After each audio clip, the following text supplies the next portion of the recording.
السلام عليكم ورحمة الله وبركاته. الحمد لله الحمد لله نحمده ونستعينه ونستغفره ونؤمن به ونتوكل عليه ونعوذ بالله من شرور أنفسنا ومن سيئات أعمالنا. من يهده الله فلا مضل له ومن يضلله فلا هادي له. ونشهد أن لا إله إلا الله وحده لا شريك له. ونشهد أن سيدنا وسندنا وحبيبنا وطبيب قلوبنا ومولانا محمدا عبده ورسوله صلى الله تعالى عليه وعلى آله وأصحابه وبارك وسلم تسليما كثيرا.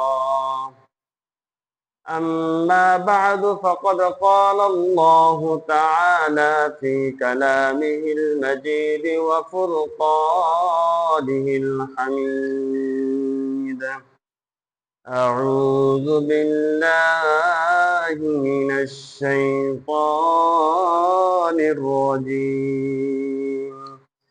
بسم الله الرحمن الرحيم. ومثل الذين ينفقون أموالهم ابتغاء مرضات الله وتثبيتا من أنفسهم كمثل جنة بربوة أصابها وابل فآتت أكلها ضعفين فإن لم يصبها وابل فطل والله بما تعملون بصير. وقال رسول الله صلى الله عليه وسلم: إنما الأعمال بالنيات وإنما لكل امرئ ما نوى، أو كما قال النبي صلى الله عليه وسلم: إن الله وملائكته يصلون على النبي يا أيها الذين آمنوا صلوا عليه وسلموا تسليما. محبت شد درود إبراهيم করি।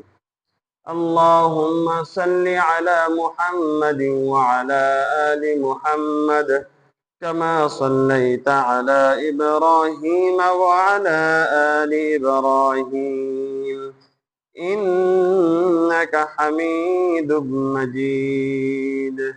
اللهم بارك على محمد وعلى آل محمد كما باركت على إبراهيم وعلى آل إبراهيم إنك حميد مجيد. سبحانك لا علم لنا إلا ما علمتنا إنك أنت العليم الحكيم. الحمد لله। আল্লাহ তাআলার দরবারে লাখ কোটি শুকরিয়া জামান আল্লাহ রাব্বুল আলামিন আমাদেরকে যাচাই বাছাই করে সিলেকশন করে আল্লাহর ঘর মসজিদে আসার তৌফিক দান করেছেন, জুমার নামাজ আদায় করার উদ্দেশ্যে একত্রিত হওয়ার তৌফিক দান করেছেন। এই জন্য রব্বে কারিমের দরবারে দিল খুলে শুকরিয়া আদায় করি, সবাই বলি আলহামদুলিল্লাহ। আল্লাহ রাব্বুল আলামিন প্রত্যেকটা মানুষকে ভালো মন্দ দুইটা দিক দিয়ে সৃষ্টি করেছেন, দুইটা ইচ্ছা শক্তি দিয়ে আল্লাহ তাআলা সৃষ্টি করেছেন। আল্লাহ তাআলা কোরআনে কারিমের ভিতরে বলেন, ফাআলহামাহা ফুজুরাহা ওয়া তাকওয়াহা। আল্লাহ তাআলা প্রত্যেকটা মানুষের ভিতরে ইলহাম করেছেন ভালো এবং মন্দর দিক যাচাই করার জন্য একটা ইচ্ছা শক্তি তাদেরকে দিয়েছেন। যে সমস্ত বান্দারা নিজেদের আখিরাতকে সুন্দর করার জন্য ভালোর ইচ্ছা করে, ভালো কাজ করার ইরাদা করে, আল্লাহ তাআলা ওই ভালো কাজের যে পথ ওইটাকে সহজ করে দেন। আর কোন বান্দা যদি খারাপ ইচ্ছা পোষণ করে বা খারাপ পথের দিকে অগ্রসর হতে থাকে, আল্লাহ তাআলা তার ওই পথকে সহজ করে দেন। তো যে ব্যক্তি নিজের আখিরাতকে কল্যাণময় করার জন্য ভালো পথ বেছে নিয়েছে, আল্লাহ তাআলা তার ওই পথকে সহজ করে দেন। এক সময় দেখা যায় সে দুনিয়ার থেকেই জান্নাতের সার্টিফিকেট পেয়ে যায়। হযরত সাহাবা ইকরাম রাদিয়াল্লাহু তাআলা আনহুম আজমাইন মক্কার বিভীষিকাময় অবস্থায় তারা রসুলের সাথে কেমন দুর্ব্যবহার করছিল, কিন্তু রসুলের বাণী, কোরআনের বাণী যখন তারা নিজেদের জীবনকে পরিবর্তন আনার জন্য ধারণ করলো, তখন তারা সোনার মানুষে পরিণত হয়ে গেল। দুনিয়াদারি একদিকে আর আখিরাত আরেকদিকে।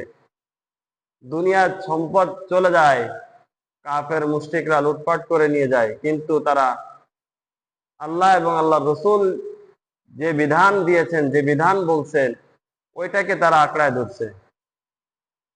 হযরত বিলাল রাদিয়াল্লাহু তাআলা আনহু উত্তপ্ত মরুভূমির ভিতরে খালি গায়ে বুকের উপরে বিশাল বড় পাথর দিয়ে অলিতে গলিতে টানাটানি করছে, কিন্তু জবান দিয়ে বলছে আহাদ আহাদ, আল্লাহ তাআলার একাত্মবাদের কথা বলেই গেছে।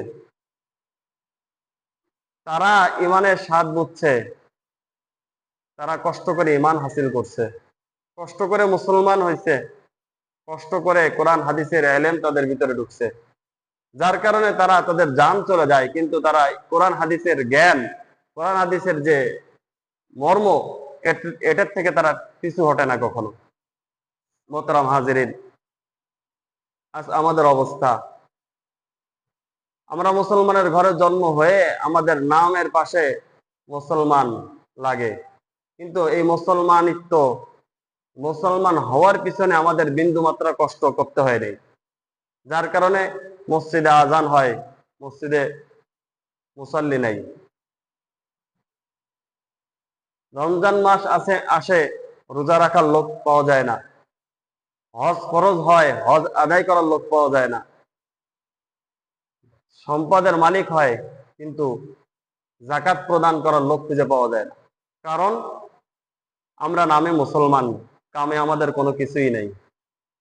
মুসলমান হওয়ার পিছনে আমাদের বিন্দুমাত্র কষ্টসাধ্য নাই, যার কারণে আমার ইমান সকালবেলায় আসতেছে আর বিকাল বেলায় চলে যাচ্ছে, আবার বিকালে ইমান আসতেছে, সকালবেলায় কাফের হয়ে যাচ্ছে। কারণ যে জিনিস কষ্টে অর্জিত হয় তার মূল্য বেশি থাকে, আর যেটা কষ্টে অর্জিত হয় না তার মূল্য থাকে না। সাহাবায়ে কেরাম কষ্টে ইমান আনছিল, অনেক কষ্ট করে ইমানকে ধারণ করছিল, যার কারণে তাদের কাছে ইমান একদিকে আর তাদের বিবি বাল বাচ্চা ধন সম্পদ আরেকদিকে। এই ইমান আনার কারণে কাফের পিতার কাছ থেকে আলাদা হয়ে গেছে, সম্পদ লক্ষ লক্ষ সম্পদ সব একদিকে চলে গেছে, সে আল্লাহ রসুলের কাছে চলে গেছে। শুধু ইমানের কুওয়াতের কারণে, ইমানের জোর থাকার কারণে, খালেস ইমান তার ভিতরে থাকার কারণে আজ আমাদের ইমানের ভিতরে নির্ভেজাল, ভেজালে ভর্তি, যার কারণে কোরআন হাদিস অনুযায়ী আমল করতে আমাদের কষ্ট হয়। ভালো কথাটাকে এখন খারাপ কথা হিসেবে মনে হয়। নামাজ পড়ার কথা বললে তখন একটু কষ্ট লাগে, আরে নামাজ পড়তে যাবো, আমার কে খাওয়াবে আমি যদি ক্ষেত খামারে কাজ না করি। বিভিন্ন বাহানা তখন সামনে চলে আসে। মোহতারাম হাজিরিন, এই জন্য মসজিদ আছে কিন্তু মুসল্লি নেই, আজান হয় কিন্তু নামাজে মুসল্লি পাওয়া যায় না, কোরআন হাদিসের বাণী শোনানো হয় কিন্তু শোনার লোক পাওয়া যায় না, শুনলেও আমল করার লোক খুঁজে পাওয়া যায় না। এটা আমাদের দুঃখ, কষ্ট। আল্লাহ তাআলা আমাদেরকে এই সমস্ত অপকর্ম বা এই সমস্ত কাজ থেকে বিরত থাকার তৌফিক দান করেন। মোহতারাম হাজিরিন, আলোচনা চলতেছিল যাকাত প্রসঙ্গে, দান সদকা প্রসঙ্গে। আজ আমরা শুনবো দান সদকা কবুল হওয়ার জন্য কিছু নীতিমালা আছে, কিছু দিক নির্দেশনা আছে। যে দিক নির্দেশনাগুলো যদি ফলো করা হয় তাহলে আমাদের টুকিটাকি যে দানগুলো আমরা করে থাকি সেগুলো আখিরাতে কাজে আসবে, দুনিয়াও কাজে আসবে, আখিরাতেও কাজে আসবে। আর এই নীতিমালা যদি আমাদের জানা না থাকে তাহলে দেখা যাবে আমি লক্ষ লক্ষ টাকা দান করব কিন্তু আমার কোনো কাজ আসবে না। এক নম্বর, আমরা যারা দান করব সাধ্য অনুযায়ী দান করব। এই দান করার পিছনে আমার নিয়তকে সহি হতে হবে। আমি 1 টাকা হোক, 2 টাকা হোক, 10 টাকা হোক, 5 টাকা হোক, আমার নিয়তটাকে সহি হতে হবে। আমার নিয়ত যদি খাঁটি না হয়, নিয়ত যদি আল্লাহ তাআলার জন্য না হয়, তাহলে আমি দান করব কিন্তু ওই দানটা শুধু টাকা ব্যয় করা হবে, খরচ করা হবে, কিন্তু আমার আখিরাতে যেটা সঞ্চয়, একটা সওয়াবের প্রয়োজন, নেকির প্রয়োজন, এই নেকিটা আমার আমলনামায় যুক্ত হবে না। এই জন্য দান করার আগে সর্বপ্রথম যে কাজটা করতে হবে সেটা হচ্ছে আমার নিয়তকে সহি করতে হবে। হাদিসের ভিতরে আল্লাহ রাসূল সাল্লাল্লাহু আলাইহি ওয়াসাল্লাম বলেন, ইন্নামাল আমালু বিন্নিয়াত। প্রত্যেকটা আমলের সব তার নিয়তের উপর নির্ভর করে। নিয়ত যেটা করবে তার আমলের সওয়াবটা এরকম হবে। কেউ যদি একজন মানুষের উপকার করার নিয়ত করে যে আমি এই কাজটা করব যে তার একটু উপকার হোক, কিন্তু উপকারটা কেন করছে? তার নিয়ত আছে যে লোকে তাকে ভালো বলবে, তাকে একটু বাহবা দিবে। উপকার কিন্তু করছে, কিন্তু নিয়ত কি? যে লোকে আমাকে ভালো বলবে, একটু বাহবা দিবে। এই নিয়ত করার কারণে উপকার করছে ঠিকই, কিন্তু তার এই উপকারের কারণে তার বিন্দু মাত্র কোনো সওয়াব হবে না। শুধুমাত্র নিয়তের, মনের একটা নিয়ত মানে হচ্ছে মনের একটা ইচ্ছা। এই মনের ইচ্ছাটা যখন একটু ব্যতিক্রম করবে, আল্লাহ তাআলার দিকে ঘোরাই দিবে, যাই যে কাজ করুক সেই কাজেই সওয়াব। কোরআনের ভিতরে আল্লাহ তাআলা বলেন, অমাতালুল লাযীনা ইউনফিকুনা আমওয়ালাহুম। কোন ব্যক্তি, ওই সমস্ত ব্যক্তি যারা তাদের ধন সম্পদকে ইবতিগা মারদাতিল্লাহ, আল্লাহ তাআলার সন্তুষ্টির জন্য ব্যয় করে, যারা তাদের সম্পদ থেকে কিছু ব্যয় করে আল্লাহ তাআলা সন্তুষ্টির জন্য, ইবতিগা মারদাতিল্লাহ, আল্লাহ তাআলা সন্তুষ্টির জন্য, ওয়া তাসবিতাম মিন আনফুসিহিম, এবং নিজেদেরকে, নিজের সত্তাকে দৃঢ় করার জন্য, তাদের দৃষ্টান্ত কোরআনের ভিতরে বলছেন, কামাসালি জান্নাতিন বিরাবওয়াতিন আসাবাহা ওয়াবিলুন ফাআতাত উকুলাহা দিআফাইন। তার দৃষ্টান্ত হলো এমন একটা বাগান, যে বাগানে মুষলধারে বৃষ্টি বর্ষিত হয়েছে, আর ওই বাগানে আল্লাহ তাআলা দ্বিগুণ সম্পদ উৎপন্ন করেছে, দ্বিগুণ দ্বিগুণ ফসল আল্লাহ তাআলা দিয়েছেন। তার দৃষ্টান্ত এরকম একটা বাগান যেখানে মুষলধারে বৃষ্টি হয়েছে, আর ওই বাগান থেকে আল্লাহ তাআলা তাকে দ্বিগুণ ফসল দিয়েছেন। দান করাটা এরকম, কোন ব্যক্তি দুনিয়ায় সামান্য দান করবে, ওইটা আল্লাহ তাআলা আখিরাতে দ্বিগুণ করে উঠাবে, দ্বিগুণ করে দিবে। এরপর আল্লাহ তাআলা বলেন, ফাইল্লাম ইউসিবহা ওয়াবিলু, আর যদি মুষলধারে বৃষ্টিও নাও হয় তারপরেও তার জন্য যথেষ্ট।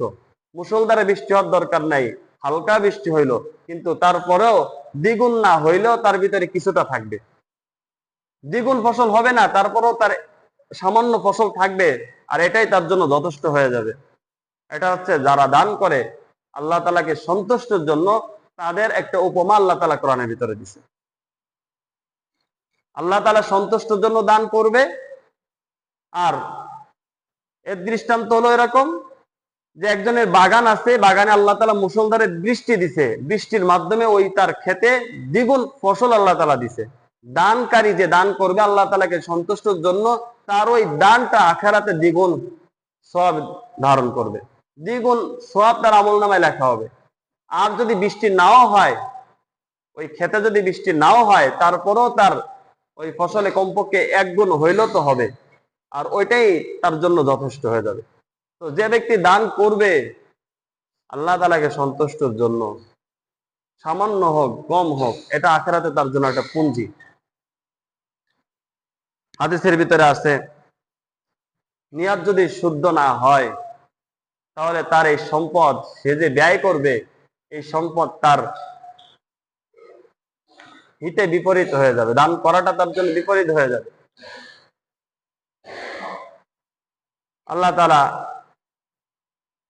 আখিরাতে এক শ্রেণীর মানুষকে উঠাবেন, আগে উঠায় এক ধরনের শহীদ, যারা শহীদ হয়েছে যুদ্ধের ময়দানে তাদেরকে উঠাবেন, উঠায় জিজ্ঞাসা করবেন যে তুমি কেন শহীদ হয়েছ? তখন ওই ব্যক্তি বলবে আমি আল্লাহকে রাজি খুশি করার জন্য আল্লাহর রাস্তায় যুদ্ধ করতে করতে শহীদ হয়ে গেছি। আল্লাহ তাআলা বলবেন, কাযাবতা, তুমি মিথ্যা বলেছো, তুমি মিথ্যা বলেছো, তুমি আমাকে রাজি খুশি করার জন্য যুদ্ধের ময়দানে যুদ্ধ করতে করতে তুমি শহীদ হও নাই। তুমি যুদ্ধের ময়দানে যুদ্ধ করতে করতে শহীদ হয়েছো, যে লোকে তোমাকে শহীদ বলবে, লোকে তোমাকে বাহবা দিবে, শহীদ বলবে, বীর পুরুষ বলবে, এই জন্য তুমি যুদ্ধের ময়দানে শহীদ হয়েছো। এরপরে তার ব্যাপারে ফায়সালা হয়ে যাবে। ফেরেশতাদেরকে আল্লাহ তাআলা বলবেন যে তাকে উপর করে জাহান্নামে নিক্ষেপ করতে, শুধুমাত্র নিয়তের ব্যতিক্রম হওয়ার কারণে। এরকম ভাবে নামাজি ব্যক্তিকে উঠাবে, জিজ্ঞাসা করবে তুমি এত এত নামাজ পড়ছো কি জন্য, কি উদ্দেশ্যে?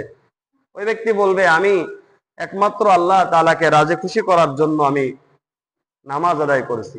আল্লাহ তাআলা বলবেন, কাযাবতা, তুমি মিথ্যা বলেছো, কারণ তুমি নামাজ পড়েছো, লোকে তোমাকে নামাজি বলবে, ইবাদত গুজার বলবে, আল্লাহ ওয়ালা বলবে, এই জন্য তুমি নামাজ পড়েছো, লোক দেখানো নামাজ পড়ছো। এছাড়াও কোরআনের ভিতরে আল্লাহ তাআলা বলেন, ফাওয়াইলুল লিল মুসাল্লিন, দুর্ভোগ ওই সমস্ত নামাজীদের জন্য, আল্লাযীনা হুম ইউরাউন, যারা লোক দেখানোর জন্য নামাজ আদায় করে। সূরা মাউনের ভিতরে আছে। যাই হোক, হাদিসের ভিতরে আসছে, ওই নামাজি ব্যক্তিকে উঠানোর পরে যখন জিজ্ঞাসা করবে তুমি এত এত নামাজ পড়ছো লোক দেখানোর জন্য, লোকে তোমাকে নামাজি বলবে, তখন ফেরেশতাদেরকে আল্লাহ তাআলা বলবেন একে জাহান্নামে উপর করে নিক্ষেপ করো। এরপরে সর্বশেষ সম্পদশালী, দুনিয়া যাকে আল্লাহ তাআলা ধন সম্পদ দিয়েছিল, এমন একজন ব্যক্তিকে উঠাবেন, উঠায় বলবে তুমি, তোমাকে যে এতগুলো নিয়ামত দেওয়া হয়েছিল দুনিয়ার ভিতরে, তুমি এই নিয়ামত কি করছো? তখন সে বলবে, মা তারাকতু মিন সাবিলিন তুহিব্বু আন তুনফাকা ফিহা ইল্লা আনফাকতু ফিহা লাকা। এর মর্ম হলো যে আল্লাহ, আপনি আমাকে যে ধন সম্পদ দিয়েছেন, এই ধন সম্পদ আমি আপনার এমন কোন রাস্তা নেই যে রাস্তায় দান করলে আপনি খুশি হন না। আমি প্রত্যেকটা আপনার রাস্তায়, প্রত্যেকটা সম্পদ এমন রাস্তায় দান করছি যে রাস্তায় দান করলে আপনি খুশি হন। আল্লাহ তাআলা তার ওই কথা শোনার পরে বলবেন, কাযাবতা, তুমি মিথ্যা বলেছো, কারণ ওয়ালাকিন্নাকা ফাআলতা লিয়াকুলা হুয়া জাওয়াদ, কারণ লোকে তোমাকে বলবে তুমি দানশীল, এই জন্য তুমি এত এত দান করেছো। লোকে তোমাকে বলবে তুমি দানশীল, এই জন্য তুমি এরকম সম্পদ মানুষের মাঝে বিলাই বিলাই দিছো। এরপরে ফেরেশতাদেরকে আল্লাহ তাআলা বলবেন যে এই ব্যক্তিকে উপর করে জাহান্নামে নিক্ষেপ করো। পার্থক্য শুধু নিয়তের ভিতরে। দুনিয়ার ভিতরে যদি সে একটু নিয়তের মোড়টা ঘুরিয়ে দিত আল্লাহ তাআলার দিকে, একমাত্র আল্লাহ তাআলাকে সামনে রেখে যদি সে 2-1 টাকা, 4 টাকা, 5 টাকা, 10 টাকা যাই দান করত, এইটাই পরকালে তার জন্য কামিয়াবি হয়ে দাঁড়াইতো। ওই ব্যক্তি শহীদ হয়ে গেল, হাদিসে যার কথা আগে বলছে, শহীদ হয়ে গেল যুদ্ধ করতে করতে, তারপরেও তাকে উপর করে জাহান্নামে নিক্ষেপ করা হচ্ছে, সামান্য নিয়তের ব্যতিক্রম হওয়ার কারণে। এই দানশীল ব্যক্তিকেও শুধু নিয়তের ব্যতিক্রম হওয়ার কারণে তাকে উপর করে জাহান্নামে নিক্ষেপ করতেছে। মোহতারাম হাজিরিন, এই জন্য নিয়তকে খালেস করতে হবে। এমনকি কোনো ব্যক্তি যদি এই নিয়ত করে যে আমি আল্লাহ তাআলাকে সন্তুষ্ট করার জন্য আমি আমার বিবির মুখে এক লোকমা খাবার তুলে দিলাম, আমি আমার সন্তানের মুখে এক লোকমা খাবার দিলাম, আল্লাহ তাআলা এই প্রতি লোকমার বিনিময়ে সওয়াব দিবেন। হাদিসের ভিতরে আসছে, ওয়ালাস্তা তুনফিকু নাফকাতান তাবগী বিহা ওয়াজহাল্লাহ ইল্লা উজিরতা বিহা। আল্লাহ তাআলাকে সন্তুষ্ট করার জন্য কোন ব্যক্তি 1 টাকা সামান্য ব্যয় করবে, ওই সামান্য ব্যয়ের পিছনে আল্লাহ তাআলা সওয়াব দিবেন। এরপরে বলেন, হাত্তা লুকমাতা তাজআলুহা ফি ইমরাতিক, এমনকি কোনো ব্যক্তি যদি আল্লাহ তাআলাকে রাজি খুশি করার জন্য স্ত্রীর মুখে এক লোকমা খাবার তুলে দেয়, এর বিনিময়ে আল্লাহ তাআলা সওয়াব দিবেন। শুধুমাত্র নিয়তের ব্যতিক্রম। আমরা তো প্রত্যেক দিনই আমাদের পরিবারের জন্য বাজার সদাই করা লাগে, খাবার দাবার করা লাগে, তৈরি ব্যবস্থা করা লাগে। এই খাবার দাবার ব্যবস্থা করার সময় যদি আমি আপনি শুধুমাত্র আমার মনের নিয়তটাকে ঘুরাই দিই যে এটা আমি আল্লাহ তাআলাকে রাজি খুশি করার জন্যই দিলাম, আমি এক ছেলেকে লেখাপড়া করাচ্ছি, ওই লেখাপড়া করার জন্য যে বেতন আছে, বই খাতা আছে, এগুলো যে আমি দিচ্ছি, আমার নিয়তটা যদি এরকম থাকে যে আমি আমার সন্তানের পিছনে যে টাকা ব্যয় করতেছি, অর্থ কড়ি ব্যয় করতেছি, বই খাতা কেনার জন্য ব্যয় করতেছি, স্কুল মাদ্রাসায় বেতন দিচ্ছি, এটা আল্লাহ তাআলাকে রাজি খুশি করার জন্য, যে সে এর মাধ্যমে ইলম কালাম শিখবে, মানুষেরকে কোরআনের পথে, আল্লাহর পথে, নামাজের পথে দাওয়াত দিবে, এই জন্য আমি তাদের পিছনে 2-1 টাকা ব্যয় করতেছি আল্লাহ তাআলাকে রাজি খুশি করার জন্য। আপনার এই ব্যয়টাও বিফলে যাবে না, এটা বিফলে যাবে না, আখিরাতে জমা হবে। আর নিয়ত যদি নাই থাকে, আপনার সামান্য নিয়তি যদি না থাকে, তাহলে আপনি টাকা ব্যয় করে যাবেন, কিন্তু এই ব্যয় করার কারণে আপনার বিন্দু মাত্রা লাভ হবে না। 2 নম্বর, সদকা কবুল হওয়ার জন্য 2 নম্বর মূলনীতি, হালাল অর্থ থেকে ব্যয় করা। আমি যে অর্থ থেকে আল্লাহর রাস্তায় ব্যয় করব, সেই সম্পদটা হালাল হওয়া দরকার। আমি ব্যাংকে টাকা রাখলাম, প্রতি মাসে মাসে আমার টাকা আসে, সুদের টাকা পাই, বা টাকা সুদে লাগাইলাম, সুদের থেকে টাকা পাই, আমি ওই সুদের টাকা দান করলাম সওয়াবের আশায়, কোনো সওয়াব হবে না। কোনোভাবে যদি আপনার হাতে সুদের টাকা চলে আসে, অবৈধ কোনো টাকা যদি চলে আসে, এটা আপনার হক না, এটা গরিব মিসকিনদের হক। আপনাকে গরিব মিসকিনকে দেখে দেখে দিয়ে আসতে হবে, তাও সওয়াবের আশা করা যাবে না, আপনি দিয়ে দিবেন। এমনও আছে যে সুদের টাকা দিয়ে কেউ যদি জনকল্যাণার্থে একটা টয়লেট করে দিল এক জায়গায়, যে টয়লেট করে দিলাম, যে মানুষের দ্বারা উপকৃত হবে, এই আশাও করা যাবে না। সওয়াবের আশা করা ছাড়া সে যদি কোনো কাজে ব্যয় করতে চায়, সে পারবে সুদের টাকা দিয়ে। আর এই সুদের টাকা তো দান করাই যাবে না, দান করলে কবুলও হবে না। সুদের টাকা কেউ যদি খায়, তাহলে হাদিসের ভিতরে পাওয়া যায়, হারাম বস্তু দ্বারা যদি কেউ আহার করে, 40 দিন পর্যন্ত তার ইবাদত বন্দেগী কবুল হয় না। 40 দিন। তাহলে একজন ব্যক্তি যদি সুদের টাকা খাওয়ার কারণে 40 দিন পর্যন্ত তার ইবাদত বন্দেগী যদি কবুল না হয়, আর সে যদি প্রতিনিয়ত সুদের টাকা দিয়ে আহার করে, বাজার সদাই করে, তাহলে তো জিন্দেগিতেও নামাজ কবুল হবে না। কেমনে? একদিনে 40 দিন, আবার পরের দিন খাচ্ছে আরো 40 দিন।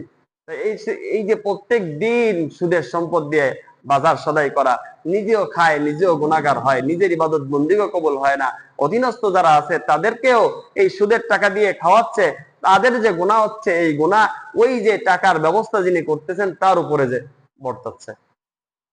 অপর দিক দিয়ে নিজের ইবাদত বন্দেগী কোনো কিছুই কবুল হচ্ছে না। মোহতারাম হাজিরিন, এই জন্য দান সৎকা যদি করতে হয়, হালাল সম্পদ থেকে দান সৎকা করতে হবে। আল্লাহ তাআলা কোরআনে কারিমের ভিতরে বলেন, ইয়া আইয়ুহাল্লাযীনা আমানু আনফিকু মিন তাইয়্যিবাতি মা কাসাবতুম ওয়া মিম্মা আখরাজনা লাকুম মিনাল আরদ। আল্লাহ তাআলা ঈমানদারদেরকে ডেকে বলতেছেন, হে ঈমানদারগণ, তোমরা যা উপার্জন করো এবং তোমাদের জমিন থেকে যা উদ্গত হয়, সে সমস্ত সম্পদ থেকে পবিত্র যে সম্পদটা আছে, হালাল যে সম্পদটা আছে, এইটা থেকে তোমরা আল্লাহর রাস্তায় ব্যয় করো। মোহতারাম হাজিরিন, এছাড়াও হাদিসের ভিতরে আছে, কোন মুমিন ব্যক্তি যদি